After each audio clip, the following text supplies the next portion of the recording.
everybody. So glad to see you here on this Valentine's Day free Sunday. We want to reimagine Valentine's Day today. It's going to be our theme. It's going all over the internet too, that it's a revolutionary holiday. This holiday of the heart, this celebration of love.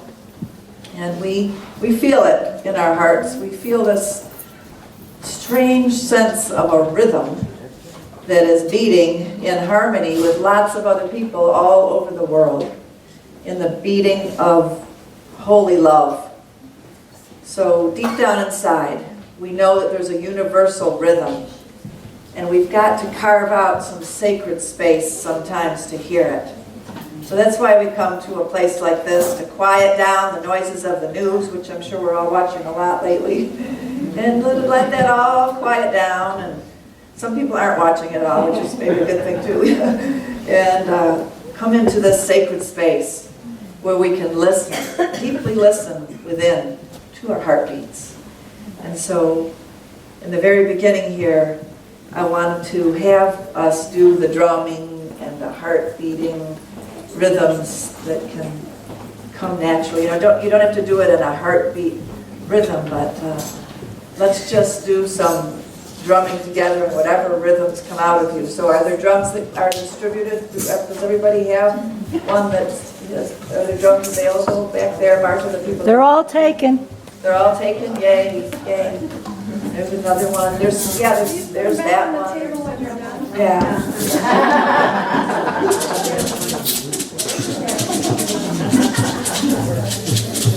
There's one for the takes right there.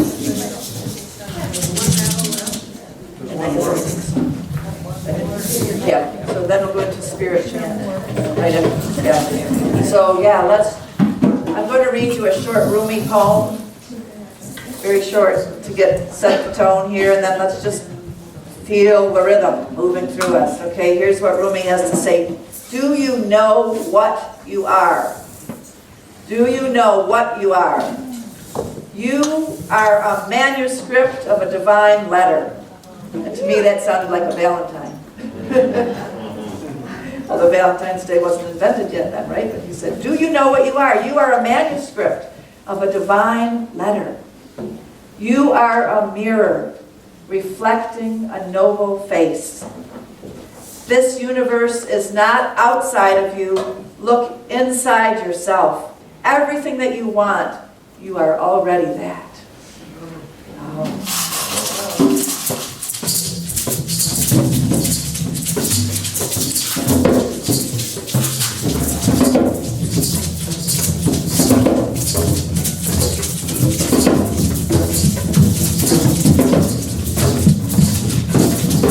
Might want to stand up if you want to. Yeah.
remain standing for the song. The song is called Spirit Chant. Well, good morning. Nice to see you all. Okay,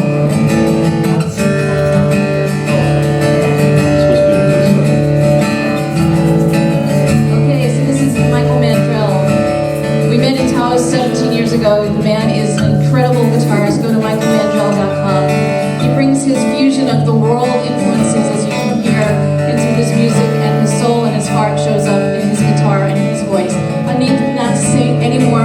Michael Mandrell is our musician here. Thanks, Tony. I'd like to start today with a real simple song, the Spirit Chant, and the words are, I am Spirit, I am holy, I am sacred, and I am love. And then we sing, you, we, and all. And I'll just teach it to you. It goes like this. And I am Spirit, and I am holy, and I am sacred.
There's all kinds of reasons for giving Valentines, and we're going to be actually making a Valentine here, and that's why this is up here a little bit later in the service.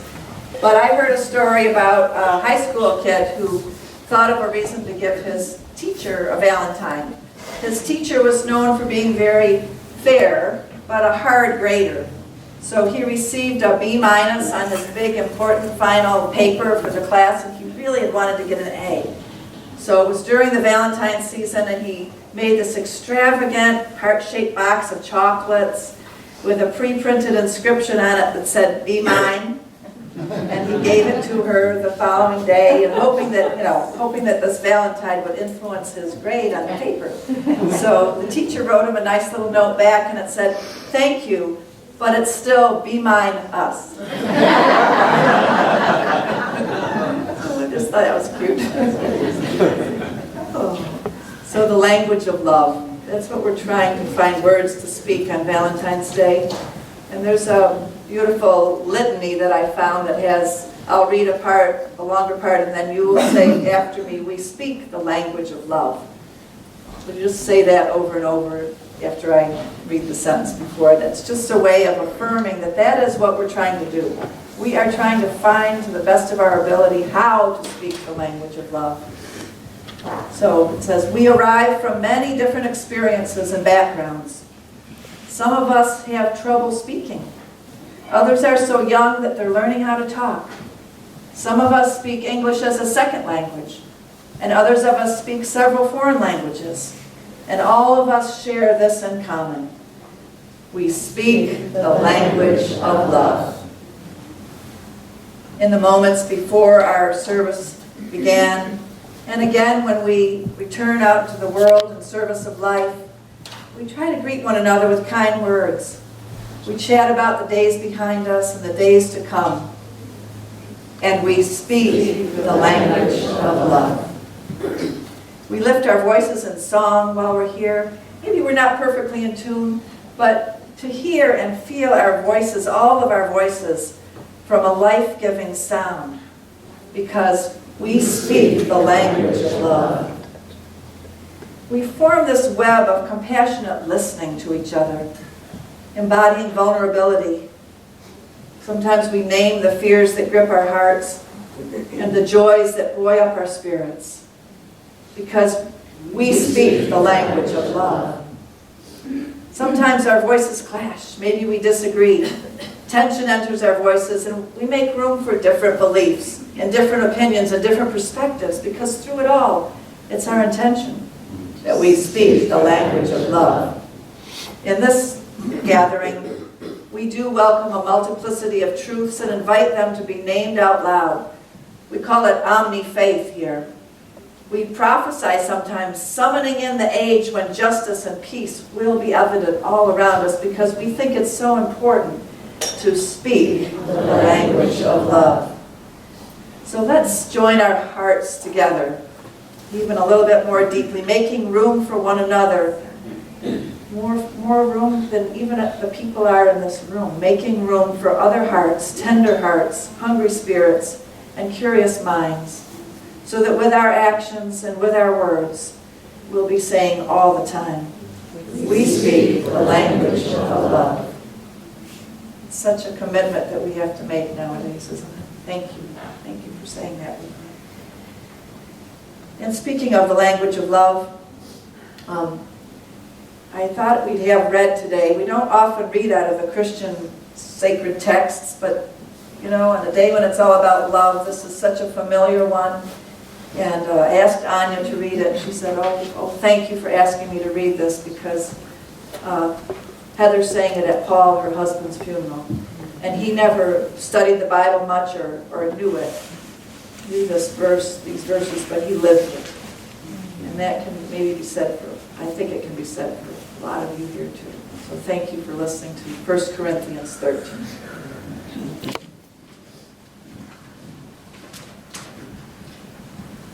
Good morning. And they are called St. Paul's letters to the Corinthians. What's Paul? If I speak in the tongues of men or of angels, but do not have love, I am only a resounding gong or a clanging cymbal.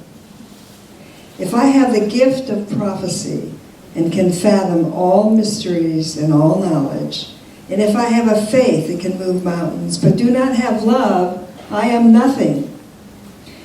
If I give all I possess to the poor and give over my body to hardship that I may boast, but do not have love, I gain nothing.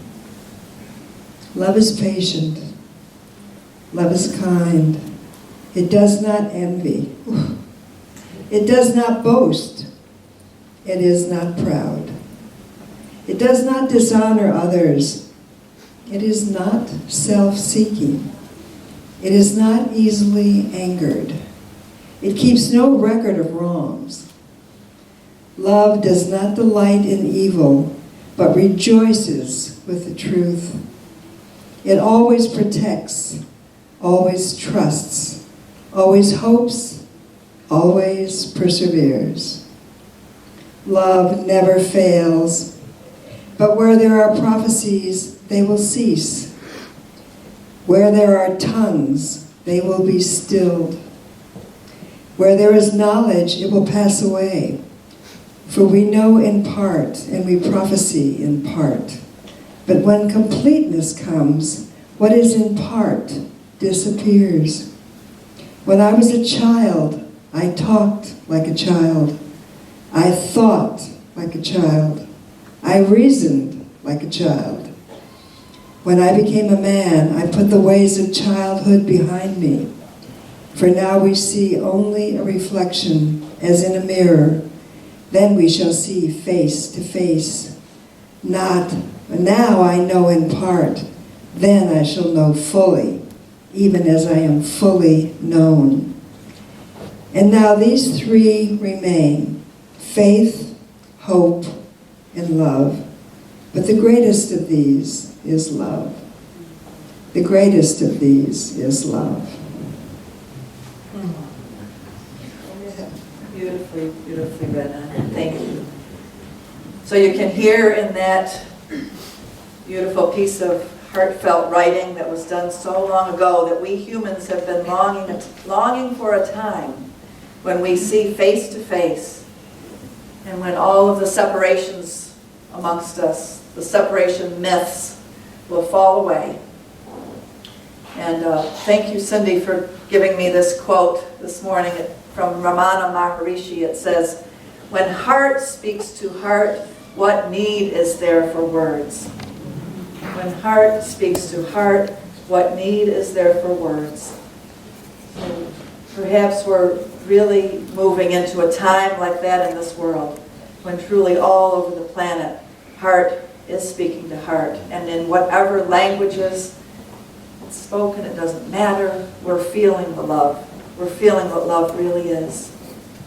This next song Michael and Donna bring to us are Lighten Up the World, and I think that's what we're talking about here, that love really does lighten up whatever is happening in the world. It lightens it up.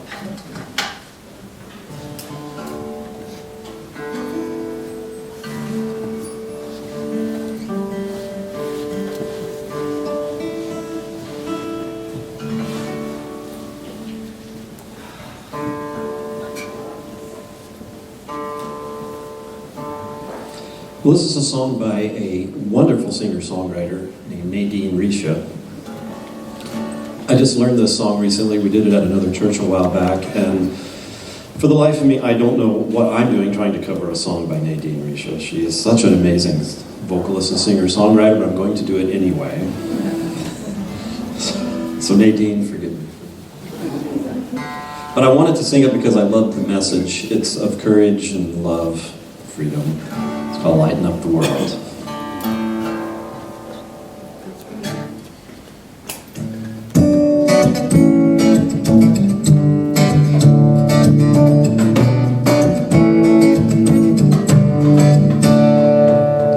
We are on a wheel, spinning through the cosmos. All the love we feel spins away the fear.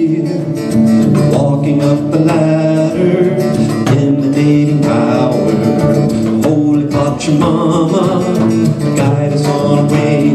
For we are courage, and we are freedom for all the people as we lighten up the world. For we are masters, and we are heroes for all the kingdoms as we lighten up the world. Give me all your burdens, give me all your sadness.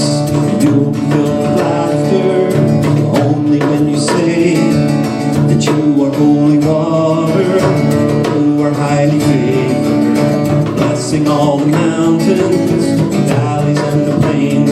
For we are courage and we are freedom for all the people as we lighten up the world. For we are masters and we are heroes for all the kingdoms as we lighten up the world. As we lighten up, go on and show the love's the way. As we lighten up, have faith in every word you say. As we lighten up, give up the stories we have made. As we lighten up, go on and light the way.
Thank you.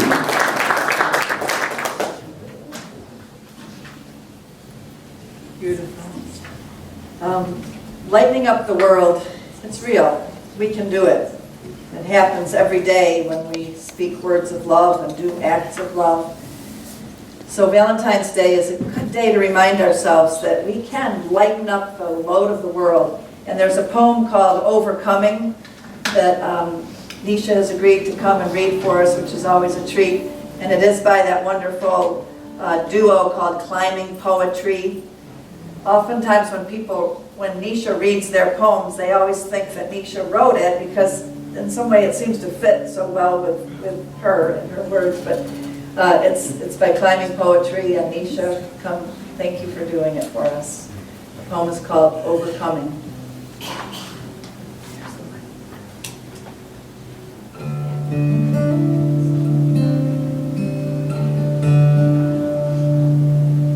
Overcoming. This is the moment when we gather up our fallen angels and build a temple, invincible. We've been hibernating below the surface of the world, growing roots, dreaming of the sun, thirsting for rain. We sprout, crack concrete, overcome the bullets and toxic exhale of a machine built to kill. We rise like sunshine, the shadows our memory of the struggle it took to lift our heads above drowning. We breathe. Exhale the sky full of stars, pregnant with the moon. Trace the constellations in the shape of our revelation for tomorrow. This tomorrow has no name, but we are calling her forth. This tomorrow is not the same as yesterday, but she is as ancient as the world. We are ready for light. We are ready to live, ready to hold each other against the rim of existence. 'Cause they who build concrete against the corners of our hearts need to feel our resistance. Like a million tender blades of grass cracking sidewalks apart, reminding your runaway child there is no place that love cannot find you. There is no place that love cannot find you. There is no place that love cannot find you.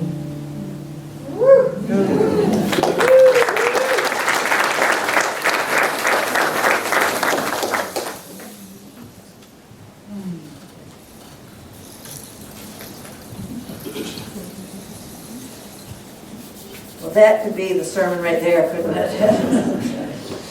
Beautifully said by Climbing Poetry, and thank you, Nisha, for reading it so beautifully. And did any of you watch the Women's March on Washington on TV and the day when it happened? Well, Climbing Poetry was there. They were, reciting many of their poems interspersed with the music that happened that day. They live in Washington, D.C. and just write such perfect poems for our times, wouldn't you say? Yeah. Well, I want you to join me this year, Valentine's Day, a couple days from now, and every Valentine's Day from now on for that matter. Join me in pushing the boundaries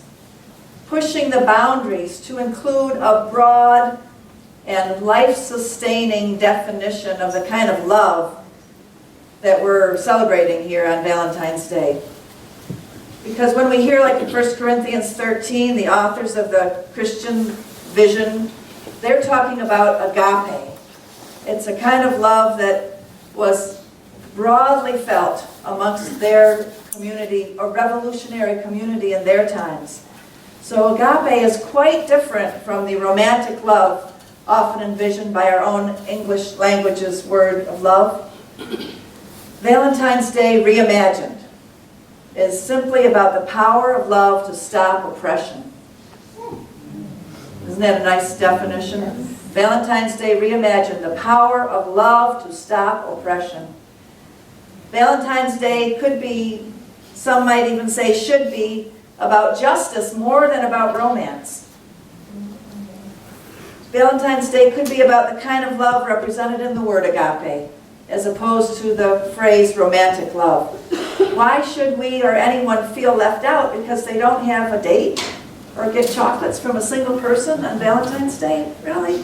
Why have we created another holiday to celebrate some kind of material exchange? We don't really need that, do we?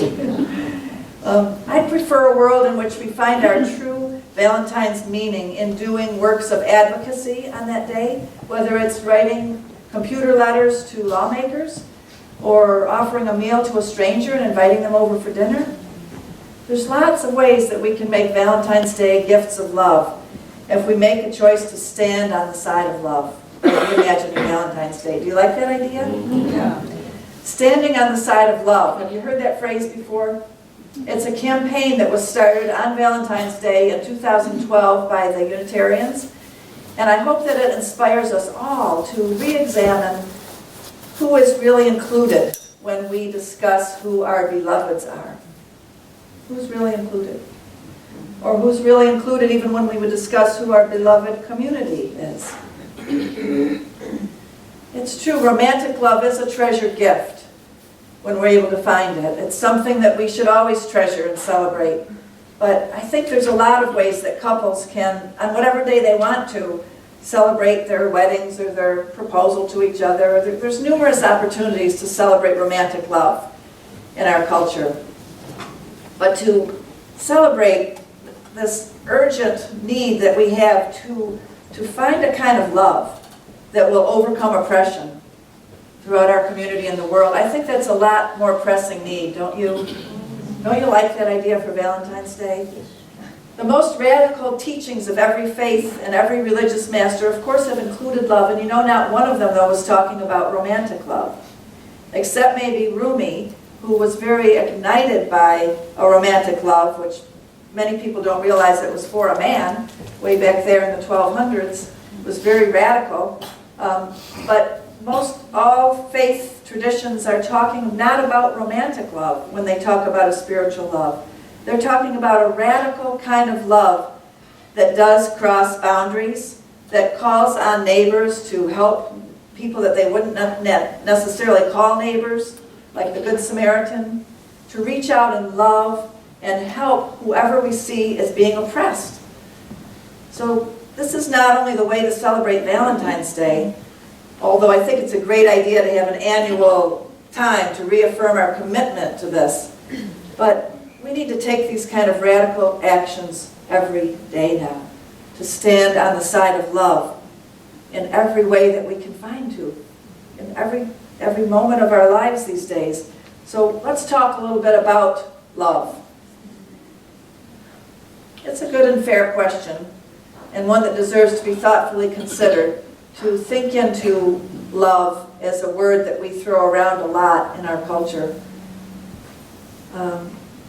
When we're talking about this kind of spiritual love, there's an ethic of right relationship and right livelihood and right speech, right? There's a understanding when we hear love, oh, we're talking about a person has a right to happiness, a right to freedom and liberty. You know, there's something just in the word love that reminds us of what our values are, our core values should be in our country. And a right to speech. A lot is going on right now about, do people have a right to speak anything at all? There was a big protest on the UC Berkeley campus because a speaker came who's one of Trump's young men speakers who's a white supremacist and was speaking a lot of horrible, hateful things in a public forum on the UC Berkeley campus, and thousands of students came and shut down the speech. Because they're saying, no, this is not the kind of right to freedom of speech that we're talking about. And then this week I heard about a young man in Austria who's dressed up like Hitler and looks a lot like him with the same kind of mustache and everything, and was standing in public spaces speaking Hitler's speeches. And they went and arrested him because in Austria it is illegal to uphold anything about Hitler, to hold it up like that. So it's something to think about, you know, that love does have ethics with it. Love comes with ethics. And love is not solely concerned about the self or narrowly focused. Love is not just sappy or saccharine or sweetness and light only, or the sincere habits that we sometimes hide behind when we choose to be very, very nice in each and every situation, when maybe something more real and more radical needs to be said. Don't you know? So love is calling us forth to say the radical, honest truths that we need to say. Love that all the great spiritual teachers, poets, and prophets across the ages call us to live by is actually a muscly kind of love. You know? It has a strength and a depth and a reach through us that inspires courage and caring. There's a wakefulness and a respect for our relatedness and our dependence on each other in love. There's a sense of responsibility that we feel in wanting and trying to act and be like a mensch, you know, or as humane and humble and concerned about the well-being of all as we can be. That's love. That's what we know love to be. This kind of love is what the ancient Greeks did first call agape. It's one of the 4 classical kinds of love that they identified. And you've heard of the 3 other ones. There's eros. That's the basis for the word erotic, meaning love that is desire. It's usually associated with sexuality. And then there's the word filial, and that's the basic word for family love, or love based on blood relationship in a group. Then there's caritas, that's the love of all people. And then agape is even beyond that. As the Greeks understood it, and as it's come down to us through the ages, it's the ultimate kind of love. It's selfless love. It's a love for the cosmos, for the universe, for all sentient beings. It's a love that transcends reason and desires good beyond reason. Not like you deserve this and you don't deserve that. It's an unconditional love for all humanity, for all living beings, for the earth itself. So agape is the kind and quality of loving that exists without possessiveness, without self-interest, without limit.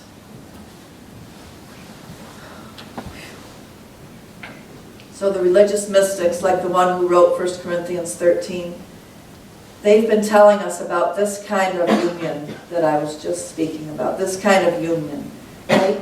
And all of us, I think all of you here have probably had mystical experiences in your life when you have felt so connected beyond reason to everything that exists and to the force, like the force be with you, that kind of force, you know, that is in all and through all, like we were singing about a little while ago. This spirit is union, is oneness, and is what this agape love is all about. As mystics say, it is our true nature.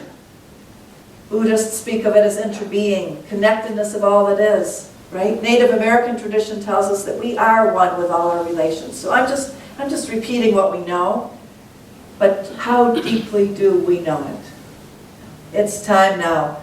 We're being called to really stand on the side of love, to really stand for what we know this agape love to be. It's an energy that's moving in all things, moving through all things. We are truly, truly not separate. We are intuitively connected. The mystics tell us that human beings simply can't handle fully the experiencing of this connection because it is so real and so holy and so sacred that sometimes we just can't quite handle it. And so we step away. Now that's the only separation that's real, because this love is permeating everything all the time, in every moment. The only separation is the separation that we take sometimes, and then even then Spirit has great compassion for us, great love for us, and our need to step back from our union. So love is really not about whether you believe in it or not. or whether you believe even in God or not, because really love is about this energy that is pulsating like a heartbeat, permeating, pulsating through the entire universe in ways beyond our understanding. It's about this energy that moves through us with every breath and every moment. I think one of the best words that we have to describe this energy that is, they call it the God particle now too in quantum physics. One of the best words we have to try to describe it is love. When I had my near-death experience and was between the worlds and I saw these extremely loving beings coming towards me, I tried in my rational mind to put words around it and try to describe what they were, what it felt like, and the only thing I could come up with was love, light, substance. Because they were substantial, like they felt more real than this. The love was more real. Their energy was more real than every permanent thing around us. They were substantial, and it was also combined with light. So somehow this is the truth of what the universe is made up of and what we are made up of. Mystics know that this love, this energy, is so powerful that we can't handle being fully aware of it all the time. Like I said, it becomes too overwhelming. But some of us, as we grow in our healing of our wounds and our fears, we grow into being vessels. We grow into being vessels, channels of this divine love for each other. And it's not just with our hearts, but through our bodies. Our bodies. My friend Marilyn's been helping me to think more about my body lately, too. And you know, if we're going to get in touch with love and us being a channel, a vessel for this kind of love that ends oppression, we've got to get more in touch with our bodies. Because our bodies are the channels of these energies that are really vaster than our minds can comprehend. And our sexuality helps us to know this love. So it's a good thing. You know, like a lot of religions have put down sexuality and others have, like Tantra things, you know, religions have raised them up. But our bodies, our sexuality, our playfulness mirrors and teaches us about our connection to the divine. So we've really got to tune in. If we're wanting our world to change right now, it's a call to tune into our bodies more, to take better care of our bodies. And I know I get so busy that I don't do that well enough, and I think we all, to some degree, don't you think we could all listen to our bodies a little bit more? I was raised to believe that we must always care for the welfare and well-being of all people. I've heard over the years many people basing their political and social decisions on how they are personally doing, or on how people close to them are doing. Like, for example, let's make America great. That has a very selfish ring to it. The standard that my parents raised me with was to consider how all the children of the world were doing. Did you grow up that way too? And today we expand it not just to all the children, but all the people of the world. Are they being well taken care of? Are their basic needs being met? And they said, after that, you know, after, like, there was a phrase in my growing up years, maybe you heard it too, but eat your dinner because the children in Africa don't have enough food. Well, you know, that was a little pressure on us to eat all our food, but on the other hand, it was constantly telling us there are people, other places in the world, that don't have the privileges that we have. And they told us that we weren't supposed to really be worrying about our own needs. We were supposed to be being thankful, and then worrying about, or praying about, or thinking about how we could serve all of the people in the rest of the world who didn't have the same privileges. So to me, this message of standing on the side of love speaks directly to this need for us to reach beyond our comfort zones and to go beyond ourselves, especially in these times, to reach out somehow beyond our immediate circles each day and find out whose needs are not being met. Whose needs right here in our community are not being met. Maybe somebody's needs in your own home are not being met.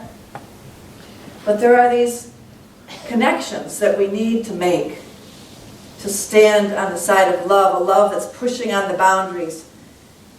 Maybe just with a smile. or a hug. Maybe there's ways, in just little ways each day, that we can push the boundaries of how far our love has extended. We know that it takes all people in all communities and all cultures standing on the side of love to make sure that people are loved and cared for with dignity and respect. This union that the great mystics were speaking about is something that is not a luxury. No, it's something that we really have really needed on this planet. Standing on the side of love is a great rallying mission for us. We stand on the side of love when we, in this community, have been seeking to try to get small houses for the homeless. We're standing on the side of love when we feed the hungry at Uncle Joe's Diner. We're standing on the side of love when we seek to get clean water for those who don't have any. I'm just trying to raise up your imagination, right, about all the ways that we stand on the side of love to make health care available to those in need and preventative medicine available. We're standing on the side of love when we offer education to those who have gone without the joys of learning. And we're standing on the side of love when we reunite families separated by war and government politics. And we're standing on the side of love when we accept all people of all sexual orientations as having the choice to marry and partner in civil ceremonies. And we're standing on the side of love when we open our hearts to all religions and accept one another and encourage one another's spiritual growth in any faith tradition. So these things don't go without saying right now, because we've got to be saying these things again. We've got to be standing on the side of love. And one of the ways that really struck my heart this week, we've got to stand on the side of love, a love that goes beyond national boundaries.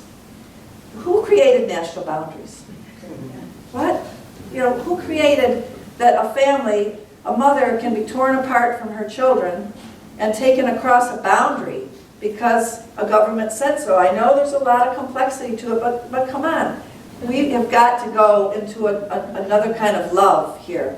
I'm thinking about this kind of love, and I can't help call to mind a story that a friend of mine who went to El Salvador told me about. She said she met this young woman named Selena, who's now in her 30s. And she's living and working as a town leader in a village where she's trying to start a health clinic there, trying and wanting to be a part of helping other women and children to get health care in her country. Adelante is a word that Selena said her mother, Lara Lopez, said to her the fateful day 26 years ago when her mother threw a backpack at her as soldiers came and grabbed her away.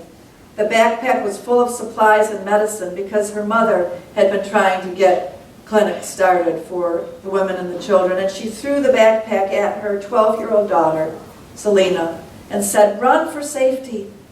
Get away from here. Go as far as you can to be safe. Adelante. Adelante." Go forward, it means. Keep going. Know that I love you. That this change, this last little bit of my direction and guidance for you, my child, is this: adelante. Be alive in this world. Live in it. Love in it, that it might become a better place. Believe that you have all that it takes to do this, to live with this great and tragic sadness of your mother's death and all that you will likely endure, and still, adelante. Let it be love that guides you. My love, God's love, the very love of creation herself. A love capable of grounding you and helping you through this dark night of the soul. A love that beckons and urges you into the possibility and promise of new life. Never again an easy or a naive life for you, my daughter. Never again wholly without shades of great sadness that you've experienced, but a life nevertheless that is worthwhile.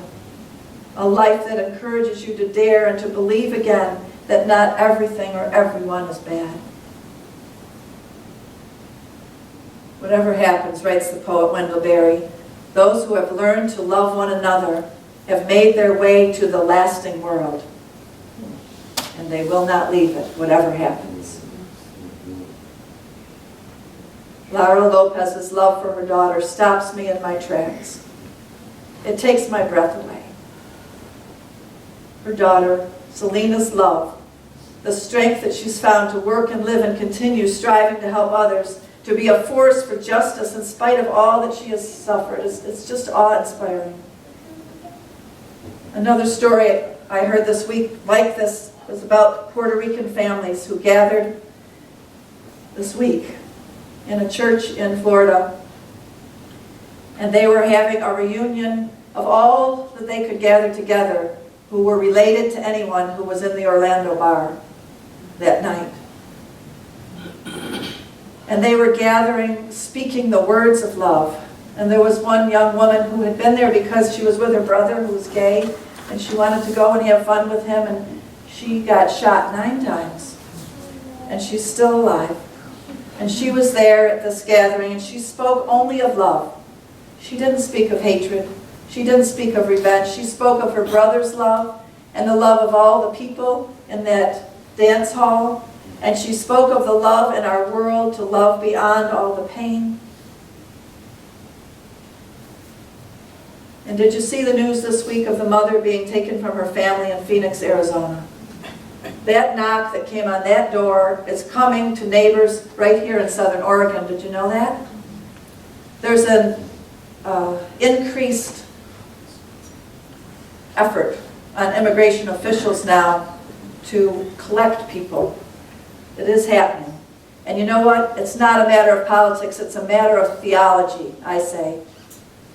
We have got to affirm and promote what we believe the theology of love is all about. Our unity principles of interbeingness tell us that we need to do what we can to humanize the situations in our worldly world.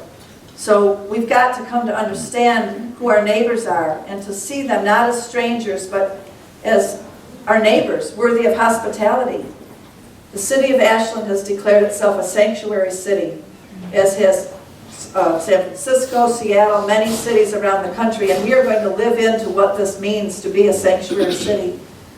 So to hear all of these stories and to sit with these truths, to imagine what it might take for us to live this kind of love in our world, we've got some great imagining to do. And poets can help us, like Rumi, like Adrienne Rich. She says, "My heart is moved by all I cannot save. So much has been destroyed. Still, I cast my lot with those who age after age, perversely, with no extraordinary power, seek to reconstitute the world." Isn't that beautiful? My heart is moved by all I cannot save. So much has been destroyed. Still, I cast my lot with those who age after age, perversely, with no extraordinary power, seek to reconstitute the world. So this kind of love is what's called for in the great commandments of the prophets of the Old Testament, by Jesus, Buddha, Gandhi, Dr. Martin Luther King. It's a depth of seeing and commitment that calls us to love our neighbors as ourselves, to love our enemies, to abide in this love down to our bones. And if it comes in our mind, as it has come in mind over the last few weeks, to hate anybody, don't stay there. Don't dwell there. Because if that woman who was shot 9 times in the Orlando nightclub can be speaking of love, if Selena can be speaking of love, truly, surely we can. It is power at its best, said Dr. King. Power implementing the demands of justice. And justice is at its best when it's correcting everything that stands against love. Well, that's a good definition of justice, as our courts have been dealing with. What is justice? What is our Constitution? Power at its best implements the demands of justice, and justice at its best is correcting everything that stands against love. Isn't that great? Isn't that beautiful? So in the public realm, to live a life guided by such a love is to rejoice when the U.S. Ninth Circuit Court of Appeals upheld a lower court decision which declared unconstitutional President Trump's ban on people entering the U.S. from 7 of the Muslim countries. We've got things to celebrate that are all about love these days. So many people are moving, standing in the strength of love. We'll make mistakes. we'll lose our way. We'll maybe wish we'd done this or that sooner or done something differently. But a big part of love is remembering to forgive ourselves too. I forgive myself and all others. Every day when we wake up, we should say that. I forgive myself and all others, and today is a new day. The waves are not separate from the ocean. We are each a wave that is moving into the great ocean of love, and we cannot be separated. There is really no separation. So even though we fall short and we've not loved as fully as we can, still there's so much to celebrate. There's so much to be grateful for right now. And a sacred call that we seek to hear is beckoning us forward right now to make love so real in our lives and in our world. Will you pray with me? Let's take a deep breath. Great Spirit of love, mysterious presence of love that created the universes. We are amazed to say that we know you, that we feel you in our heartbeats, that we can celebrate that this love is what the universe is made up out of, that our mind is made out of love, that our body is made out of love, that our spirit is made out of love. We are in awe at this wholeness that we get to experience. And we have to face it that we experience a love that is beyond the confines of this body too, beyond time and space, that we are somehow beyond our understanding eternal. And when we love unconditionally, it means that we are loving outside the confines of time. We are loving beyond what we might even see in our own lifetimes, but we are loving all the way there, Spirit. You're helping us to be unbounded by our own limited perceptions. Thank you for teaching us how to enter into the great union, because that's where miracles take place. Outside of our limited thoughts and limited conditions of time and space, we stand here today and we stand with you, Spirit, on the side of love, and we join ourselves, our bodies, our minds, our hearts, in this present moment, only moment. We feel that we are connected to something bigger and wider and deeper on this planet. We feel the movement of the ocean waves. And we know that what happened yesterday is forgiven. And that we are restored right here and right now. As we enter your eternal ocean of love, you wash over us. Wash over us. Because love, you're always working in our lives. You're always working in everything that happens to bring us more love. And we trust that.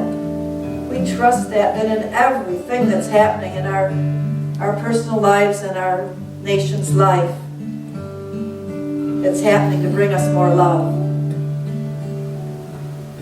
You've told us to be as wise as serpents and as gentle as doves, and we know it's going to take a lot of wisdom. But our main work is still, at its core, to come and be quiet in your presence. Because in this silence, this deep, deep place, we can align again. We can come out of our misunderstandings about separation. We can align again. We do that right now. We forgive ourselves. We forgive all others. And we align with love. With unconditional love. We feel the flow, the power of love that has changed the trajectory of this world over and over again. We feel the power of this love to change the trajectory of our lives and of this world. From this day forward, we agree again to live in this greatness, of who we are, to live in this worthiness, to live in this abundance, to live with the truth that love is the foundation of our life.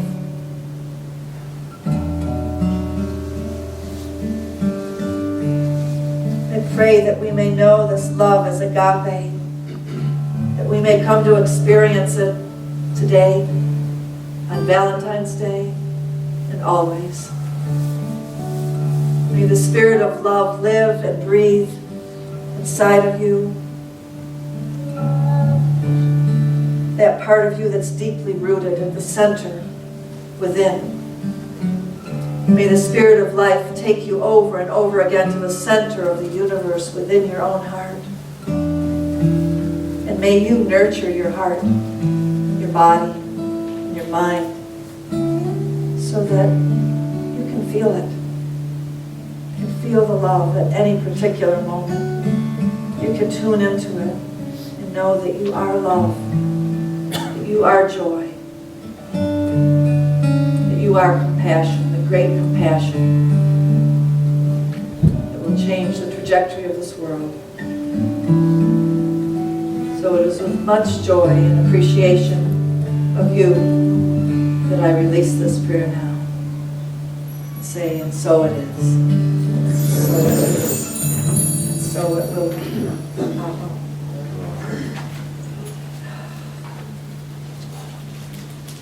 You join me in singing it, saying it with your words. Give myself to Lord. Then Give yourself. give yourself. That's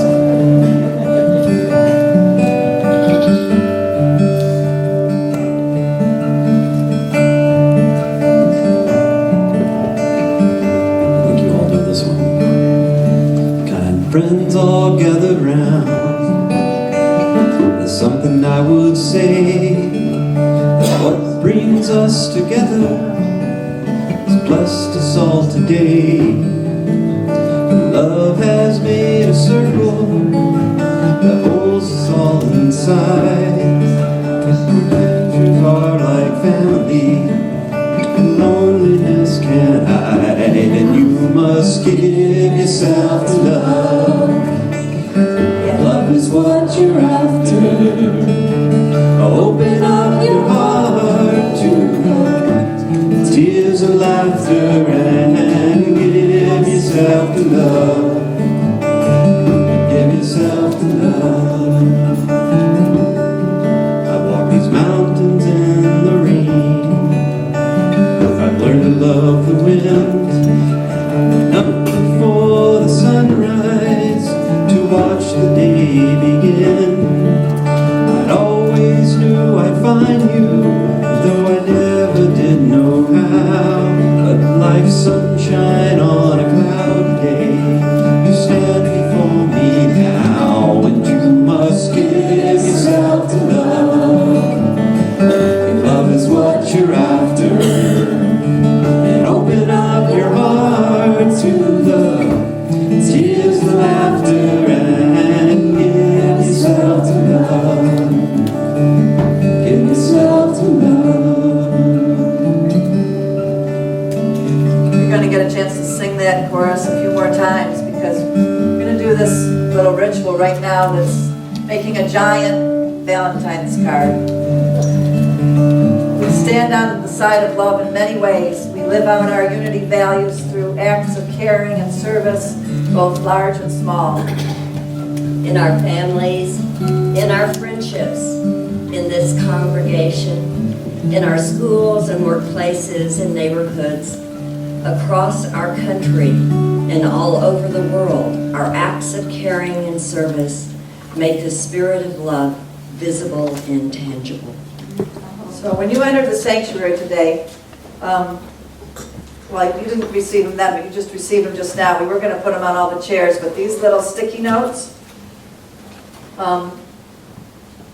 they're to be written upon. So if you have a pen, share it with a neighbor who doesn't have one. And on your sticky note, write down one act of caring and service that you have done in the last year, or maybe even in the last week.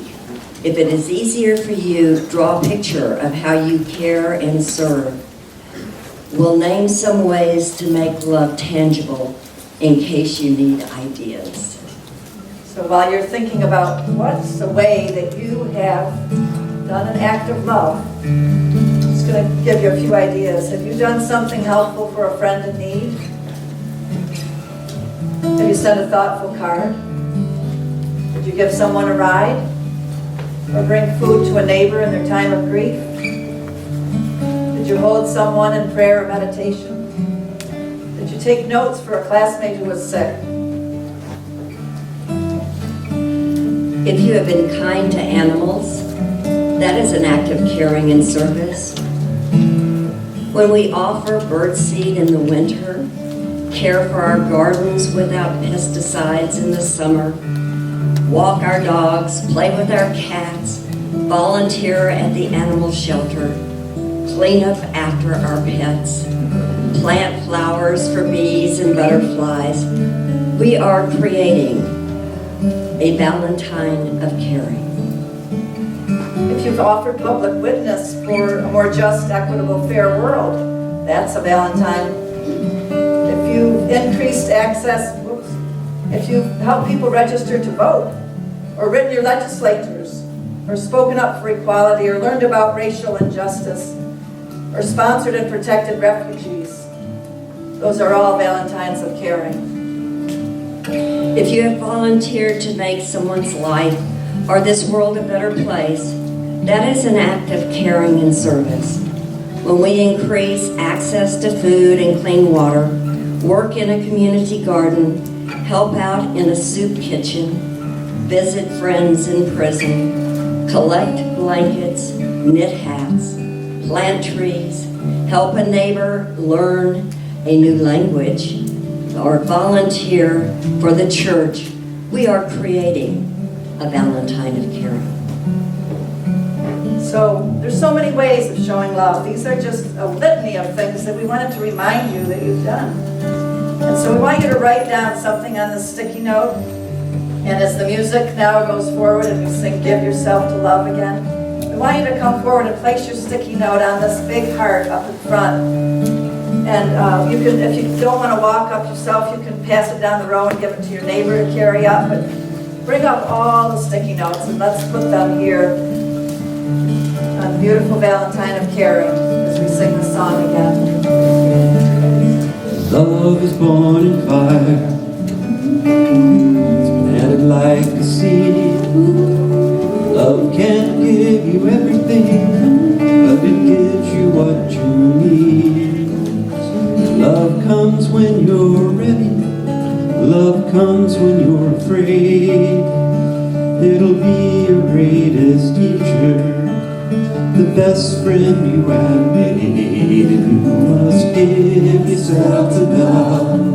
If love is what you're after, open up your hearts to tears and laughter, and give yourself to love. Give yourself to love, and give yourself to love. Love is what you're after. Open up your hearts to love, tears and laughter, and give yourself to love. Give yourself to love, and give yourself to love. Love is what you're after. Open up your hearts to love, tears and laughter, and give yourself to love. Give yourself to love. Give yourself to love. Love is what you're after. Open up your hearts to love, tears and laughter, and give yourself to love. Give yourself to love. Give yourself to love. Love is what you're after. Open up your hearts to love, laughter and give yourself to love. Give yourself to love. You must give yourself to love. Love is what you're after. Open up your heart to love. Tears and laughter and give yourself to love. Give yourself to love. You must give yourself to love. Love is what you're after. Open up your hearts to love. Tears and laughter and give yourself to love. Give yourself to love. You must give yourself to love. Love is what you're after. Open up your hearts to love. Use tears and laughter and give yourself to love. Give yourself to love. You must give yourself to love. Give yourself to love. Doesn't it just make your heart happy to see that beautiful Valentine's and all that it represents of all the loving, caring acts that you've done and will continue to do? I just want to close. Well, I'm actually going to ask the offering takers to begin to take the offering up while I'm saying these last few words of affirmation to us, with us. And then we're going to have some instrumental music playing while the offering is taken. Michael's wonderful music.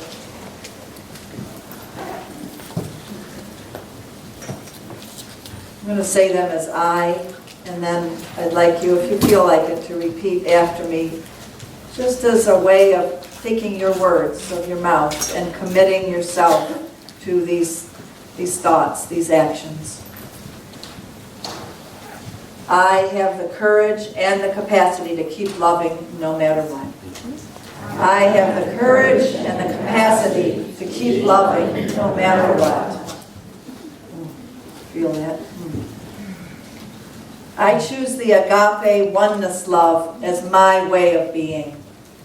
I choose the agape oneness love as my way of being. I perceive the interconnectedness of all beings and all life. I perceive the interconnectedness of all beings and all life. It's a big commitment to do that, isn't it? No one and nothing is outside of the infinite wholeness of love. No one and nothing is outside of the infinite wholeness of love. I never look for reasons to exclude. I never look for reasons to exclude. I bring people into loving embrace, not push them out. I bring people into loving embrace, not push them out. I always empathize even when I fail to sympathize. I always empathize even when I fail to sympathize. I'm known for my compassion and capacity to embrace the whole. I am known for my compassion and capacity to embrace the whole. There is only love. There is only love. The love that heals and sets us all free. The love that heals and sets us all free. And I choose only love. I choose only love. I'm putting these affirmations up on our Unity website this week. I think they're just good ones to share with your friends and to say over and over again.